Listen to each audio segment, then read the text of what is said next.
तो एक बार फिर से आप सभी का स्वागत है एटीएस के एक और नए वीडियो में। तो इस वीडियो में हम बात करेंगे जो भी आज 18 दिसंबर को मैं ट्रेड लिया था उसमें कैसा रहा दिन, उस प्रॉफिट एंड लॉस क्या रहा, उसके पीछे का लॉजिक क्या था और क्या गलतियां हुई और क्या अच्छा रहा। तो इस पे बात करेंगे और सबका पोजीशन साइजिंग बताएंगे, फिर रिस्क रिवार्ड कैसे, रिस्क रिवार्ड के अनुसार पोजीशन साइजिंग कैसे करते हैं ये सब बताएंगे दोनों ट्रेड का, मतलब जो भी ट्रेड लिया था उसका। तो आप सभी को अगर ऐसा ही रियल टाइम और 100% जेन्युइन चीज आपको पसंद आता है तो लाइक करिए और फिर आगे ऐसे ही लाइक करिए, सब्सक्राइब करिए और वीडियो के लिए, और ऐसे ही अपना एक कम्युनिटी बनाते हैं जो साथ मिल के आगे बढ़ेंगे सब लोग। सो चलिए स्टार्ट करते हैं। तो आज का दिन ओवरऑल निगेटिव में रहा। दो ट्रेड लिए थे, एक न्यूली लिस्टेड, ये है न्यू, अच्छा इसका फुल नेम क्या है, ये है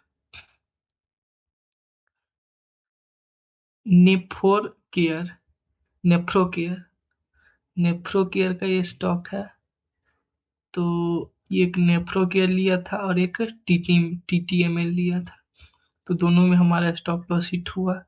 पर ट्रेड पर डे का 100 रुपीज के आसपास का स्टॉप लॉस होता है, जो कि दो ट्रेड में हिट हो गया, वो भी बहुत ईयरली हो गया, 11 बजे 12 बजे के आसपास। फिर उसके बाद मैं कोई ट्रेड नहीं लिया एज पर रूल। ठीक है, तो बात करते हैं दोनों ट्रेड का। तो सबसे पहले लिया था टीटीएमएल। जैसे अगर यहाँ पे सबसे पहले टीटीएमएल लिया था, देख रहे हैं 9:41 में लिया था, 10:06 में इसका एग्जिट कर दिया था, फिर 9:55 में इसका लिया और 10:12 में ये भी एग्जिट, मतलब वो बिफोर 10:30 हमारा दोनों में स्टॉप लॉस हिट हो गया। उसके बावजूद सारा दिन कोई ट्रेड नहीं लिया। तो ये थोड़ा हम अच्छा मान सकते हैं अपने फेवर में कि हम अपना रूल को फॉलो किए हैं। ठीक है, तो अब देख लेते हैं कि क्या ट्रेड था। मैं अगर सही बोलूँ, जेनुनली बोलूँ, तो दोनों ट्रेड उस लायक नहीं था जिसमें 100% यानी कि 50 रुपीज का स्टॉप लॉस लिया जाता है।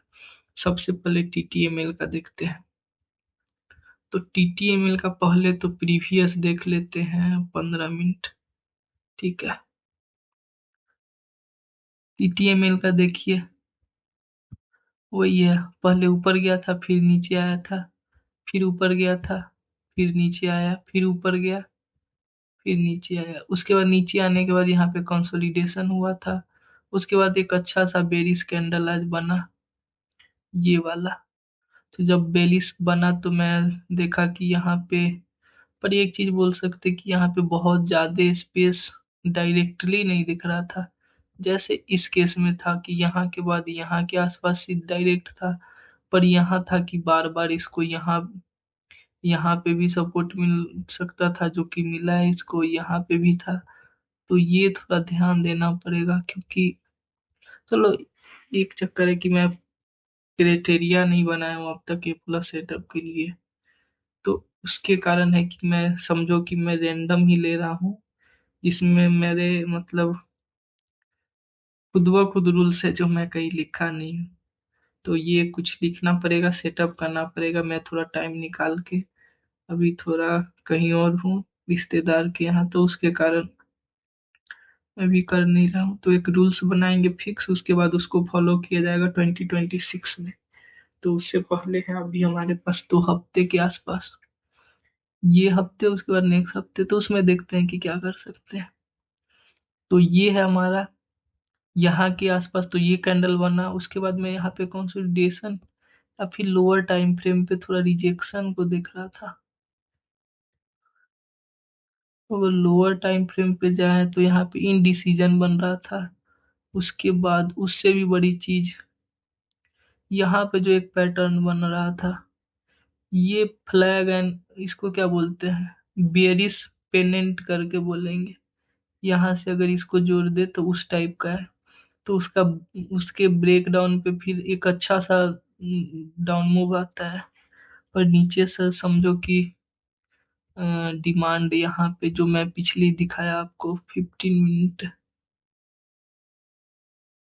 यही कि हमारा यहाँ पे भी सपोर्ट हो सकता था, तो वो ले लिए। यहाँ पे भी सपोर्ट हो सकते थे, वो भी ले लिए। तो उस यहाँ तक तो आया नहीं, ऊपर ही ले लिए। मैं थोड़ा, तो चलिए इस टाइप से ये वाला ट्रेड में, तो जब ये वाला सबसे पहले यहाँ देखा, ये पैटर्न बन रहा था, उसके बाद मैं चार्ट पे आया तो देखा कुछ ऐसे ही। तो ये बुलिश जो बना था ये सही लग रहा था। उसके बाद इंडिसीजन कैंडल बन रहा था, कुछ अगेंस्ट में कुछ नहीं लग रहा था। तो उसके अनुसार है कि मैं, पर यहाँ पे एक चीज देखना चाहिए ना कि इसका जो वॉल्यूम है, पर वो 3 मिनट पे है, इसका वॉल्यूम है 3 मिनट वाला, ये थोड़ा ज्यादा है, पर कोई बात नहीं। ऐसे चलते हैं, कभी कभी हो जाते हैं, तो आपको इसके अनुसार चलना ही पड़ेगा। तो ये जो कैंडल बना, उसके बाद है कि मेरा मन बन गया कि चलो इसमें इंटर करते हैं। तो इसके नीचे मैं इसका स्टॉप लॉस लिया, मतलब एंट्री लिया था। और ये 35 का था, तो समझिए 0.35 का था, तो उसके अनुसार 50 रुपीज का क्वांटिटी के अनुसार मैनेज किए थे। क्योंकि अगर 53, अब क्वांटिटी भी देख ही लेते हैं तो, क्योंकि देखेंगे तो दोनों ट्रेड में राउंड 50 के मेरा स्टॉप लॉस देख रहे, 52 एंड 56। तो मैं पोजीशन साइजिंग सही रखा हूँ। और अगर बात करूँ तो इसमें है कि 142 एग्जैक्ट बन रहा था, तो 140 लेना चाहिए था, पर कोई बात नहीं, 142 ही लिया था। और तो 0.35, जैसे अगर मैं, चलो एक बार,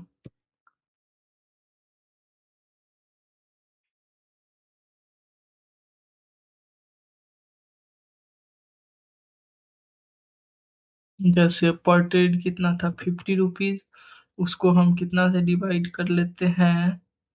अगर मैं उसको डिवाइड करता हूँ 0.35 से इंटर करता हूँ, तो 142 आ रहा है।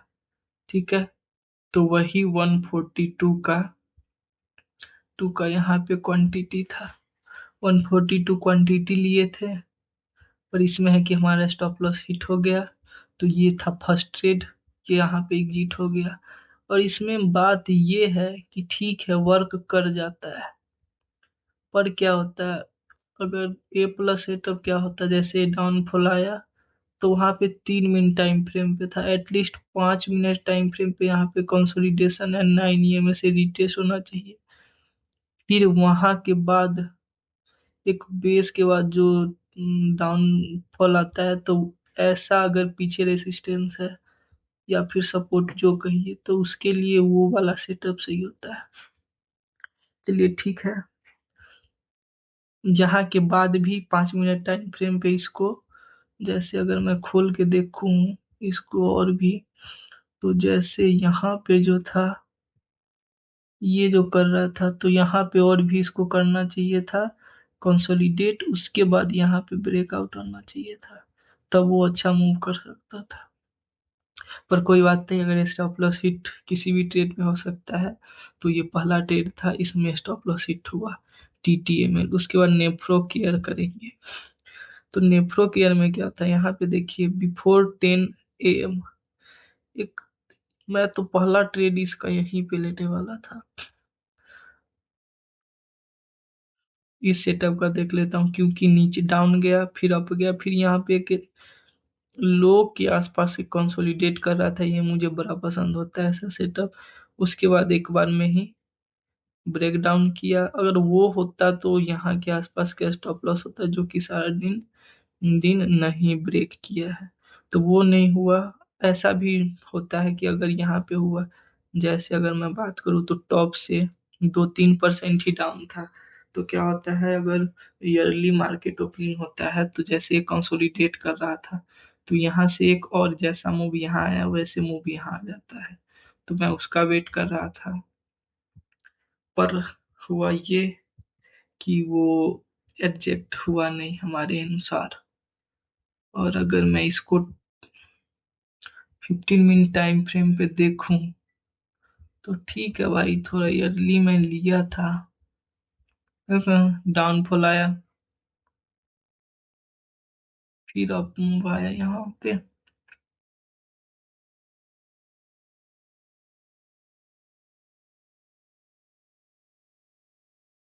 यहाँ पे देख रहे हैं, जो बुलिश कैंडल है वो थोड़ा ज्यादा है, बड़ा ज्यादा बड़ा है। फिर यहाँ पे बेरिश एंगल्फिन कैंडल बना। उसके बाद ये पिछले डे का है, प्रीवियस कैंडल भी रिटेस्ट था आज वाला। और फिर ये वाला जो कैंडल है टोटल बेरिश बना, फिर वो उसके बाद लगा कि इसको ब्रेक करके बनेगा आगे। पर यहाँ पे थोड़ा कंसोलिडेशन होता, फिर वही कि यहाँ पे अगर 5 मिनट टाइम फ्रेम पे कुछ कंसोलिडेशन होता या फिर रिटेस्ट होता उसके बाद लिए रहते तो ज्यादा सही था। तो दोनों ट्रेड आज वही समझिए, बी वाला सेटअप या फिर कुछ। ये दिक्कत हो रहा है कि मैं फिक्स रूल नहीं है हमारे पास, 100% क्लियरिटी नहीं है कि क्या करना है, किस केस में क्या करना है। तो चलो कोई बात नहीं, इसको रिफाइन करते हैं टाइम निकाल के। तो तब तक ठीक है, जैसे चलता है थोड़ा दिन और चलाते हैं, देखते हैं कुछ और है। वैसे डॉक्यूमेंट हो रहा है हमारा सारा चीज, तो कुछ ना कुछ इसे सीखेंगे। तो ये है। और यहाँ पे जैसे ये हुआ था, तो इसको थोड़ा और, ये जो है तो इसको और टाइम फ्रेम लोअर पे कहीं ना कहीं, तो जब तक रिटेस्ट, हाँ यहाँ पे देखिए, ये जो है डाउनफॉल आया, उसके बाद यहाँ पे समझिए कि क्या बोलते हैं इसको, इंडिसीजन कैंडल सभी था। और यहाँ पे एक फिर इंडिसीजन, फिर यहाँ पे रिटेस्ट, अच्छा सा रिजेक्शन बना 9 EMA का। फिर ऐसा है कि वर्क करता है, अगर करूँ तो कभी करते हैं, उसके कारण लिया था। पर कोई नहीं, स्टॉप लॉस हिट हो गए तो हो गए। पर यहाँ पे एक अच्छा सा था, उसके बाद चला नहीं, वही कंसोलिडेट हुआ। फिर उसके बाद ये जो था, यहाँ का स्टॉप लॉस लगाया था, फिर इसका पोजीशन साइजिंग अगर करेंगे तो 2.1 के आसपास था। तो वही समझ लीजिए 25 25 का होगा क्वांटिटी, 25 क्वांटिटी होना चाहिए अगर मैं किया होगा। वही देख रहे हैं 25 क्वांटिटी है। तो ये था दोनों ट्रेड, और इसमें भी स्टॉप लॉस हिट हो गए। तो आज का यही दोनों ट्रेड था।